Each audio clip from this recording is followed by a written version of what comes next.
Hey, good afternoon, everybody. Good afternoon to all our 12th Monarchs out there in Monarch Nation as we are excited to get started with our 2015 season. At first, I'd like to welcome all the members of our armed services that are here today as part of our Wounded Warrior program. We are absolutely honored to have you all here today with us, and on behalf of myself, Old Dominion University, and our entire coaching staff, to say thank you for everything you do in protecting us, making us feel safe, and allowing us to feel good about ourselves living in the greatest country in the world. So thank you all very much for being here today.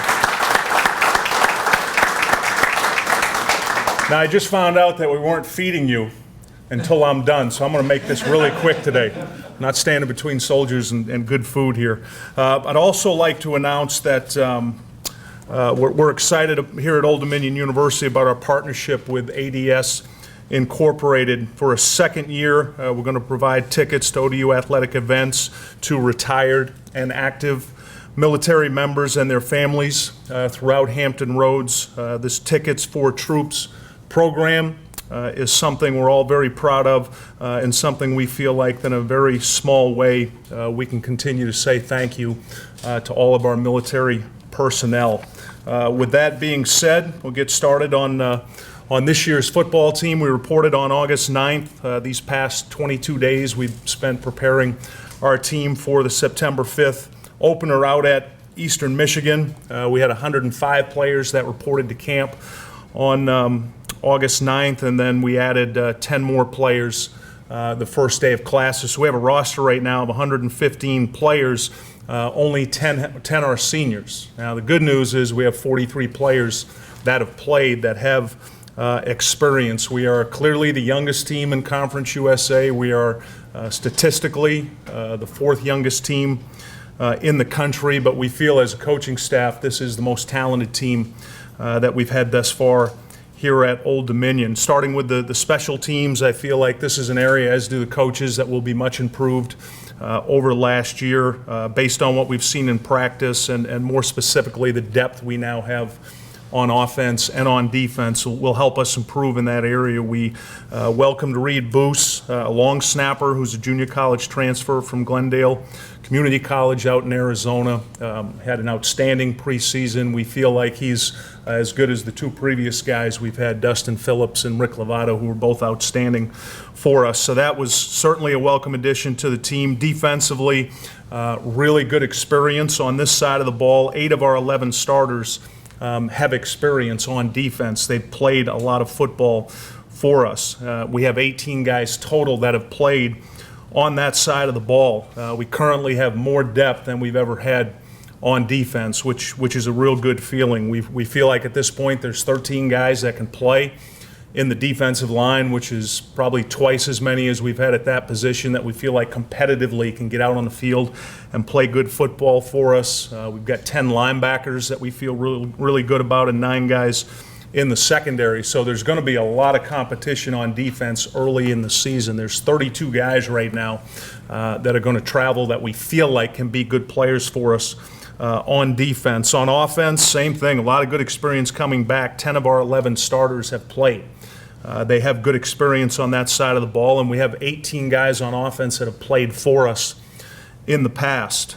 Schuler Bentley, our quarterback, is the only player at this point out of the starters that hasn't played college football. But he's redshirted. He had an outstanding off-season. He just had his best performance in our final scrimmage this past Saturday, so we feel really good about Schuler. Offensively, there's 10 guys up front that we feel good about. We've got 4 running backs that have been competing at that position that have had good camps. We've got 9 wide receivers that we feel like can play, and we feel good about all 3 of our guys at quarterback right now.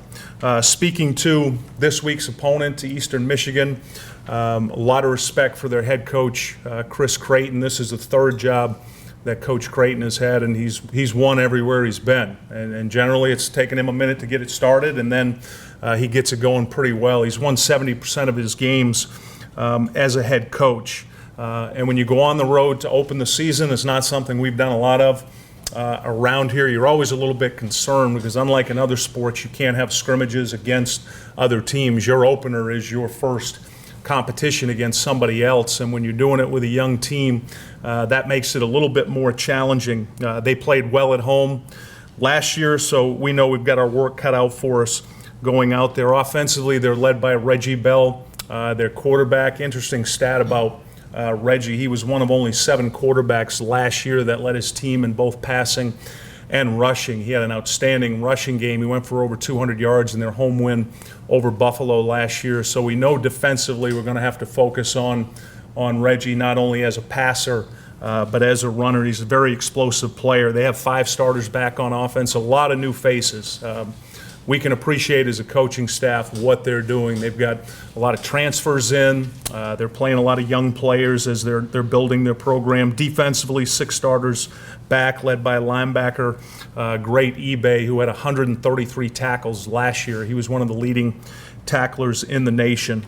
So this will be a challenge for us, going out there with a relatively new team, opening up on the road, and we know it's going to take a solid effort in all 3 phases to come back with the goal of getting a win and starting the season 1-0. And at this point, I'll take questions. Coach, you have a habit every year of being able to crystallize in a few words or a saying or two what that season is going to be all about. Is there a way to do it this year? Yeah, I think the best way I can answer that question is that we've got a lot of youth, but we have a lot of talent. And the majority of the time, that's a good combination when you've got youth and you've got talent. You know, we're going to need to be very patient as a coaching staff with the players. This is going to be a learning process early on. You know, the good thing about the first month of the season is the fact that there's only 1 game away from home. You know, we come home next week for 3 straight at home. So that combination of youth and talent and how we develop that youth and talent early on, that'll probably be the key to what the outcome will be this season. You talked about players coming back on offense, and then you mentioned your quarterback, obviously. Mm-hmm. Can you talk about Bentley a little bit more, just how he's prepared to handle this situation? The best thing for Schuler is that he has a lot of experience around him, and we've changed the dynamics of what we're doing on offense. You know, our offensive staff's done a real good job of emphasizing to all the players around him that this is a different team. So we'll be much more run-oriented early on as we're starting. That always helps develop a quarterback's confidence when there's success in the run game. The fact there's a lot of experience around him will help him. He's got veterans in the offensive line. He's got veterans at wide receiver, guys that have played in a lot of big football games. And we've made it very clear to Schuler that the number one thing he needs to do is manage the operation. If he does that, if he manages the operation, then he's going to have success, and then he'll be able to develop throughout the season. With Vaughn gone down, did you make more changes on offense? Well, we've always had a philosophy here that the best 11 are going to play, and if something happens, whether it's an injury or performance, then it's our job as coaches to get the 12th best player on the field and the 13th best player. So we were planning on being more tight end oriented based on Melvin and his talents. Well, now we'll have to make some adjustments with that.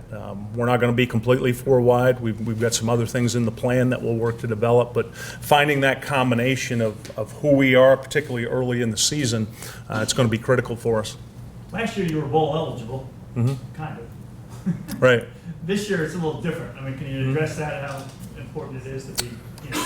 Yeah, that was a major accomplishment for us last year to get bowl eligible, and unfortunately there were too many teams, so we weren't selected to go based on those transition rules. But that did a lot to infuse confidence into our program. That was our first full season playing an FBS schedule. We played 11 FBS teams, and then to end the season the way we did on a 3-game winning streak to beat the best team in the West in Louisiana Tech, that gave us a lot of confidence. So that the players within the program and the coaches already know that we can get bowl eligible. That helped us from that standpoint, but the goal of this year's team is more than a bowl. The goal is, number one, to compete for the Eastern Division Championship in Conference USA, which would be a major challenge. You know, Western Kentucky with Brandon Doughty coming back, they're going to be a good football team. Marshall should be really good again. Those 2 teams are picked up high in our division.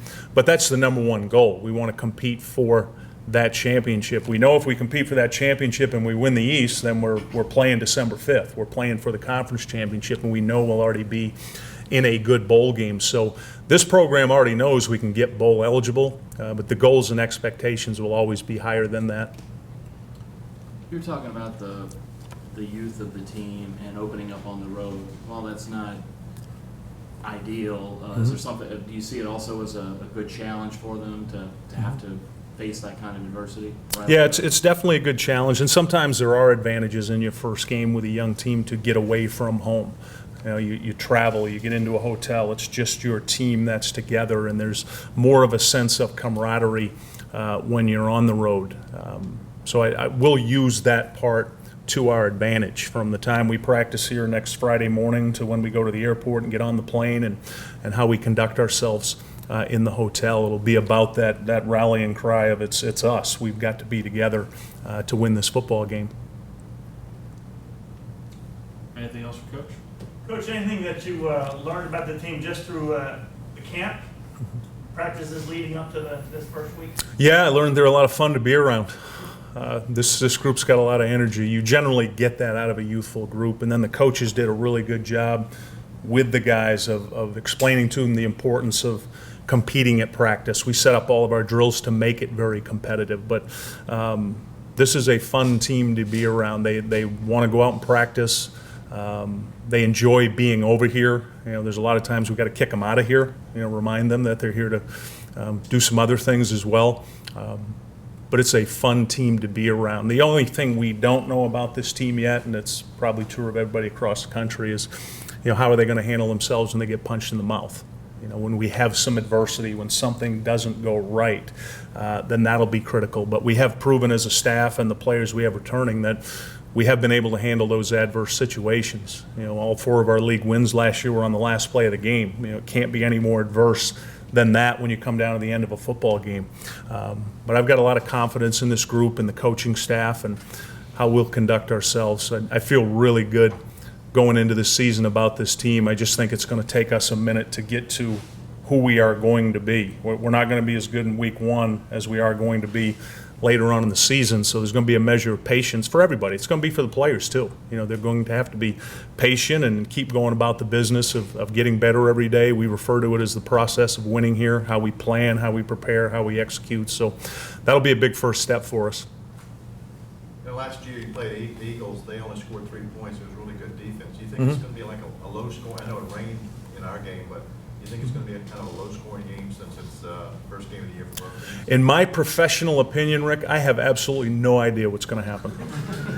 This one could be 100-99. It could be 3-2. There's really no way to know, and I say that respectfully because we don't have a real good gauge on who they are. They've got a lot of new faces within their program. All we really have to go by is their coach and his track record. And the same for us. You know, I've talked about we have a lot of experienced players here, but we also have a lot of new players here. We're doing some different things offensively, defensively, and special teams. So at this point, I really don't have a good grasp on who we are. I know we're going to play hard because we practice hard. You know, our kids come out every day and they practice. I haven't seen the lulls that I've seen from some of our past teams. Even though we're youthful, their approach is really good. You know, we haven't had to lean on leadership. We haven't had to ask veteran players to do anything out of the ordinary because the younger guys come out and push. They want to play. You know, all of our younger guys want to play. All these freshmen, they're not interested in hearing about a red shirt. They want to play. And that's created a lot of competition, which has made it a lot easier on the assistant coaches. You know, there doesn't have to be a lot of pep talks in group meetings because it's real simple. You know, how you perform is going to affect what you're doing on the depth chart. So that part of it will help us, but in terms of how I see the outcome of this game, ask me after the first quarter. Anything else for Coach? All right, thank you all for coming. We really appreciate it, and now we dine.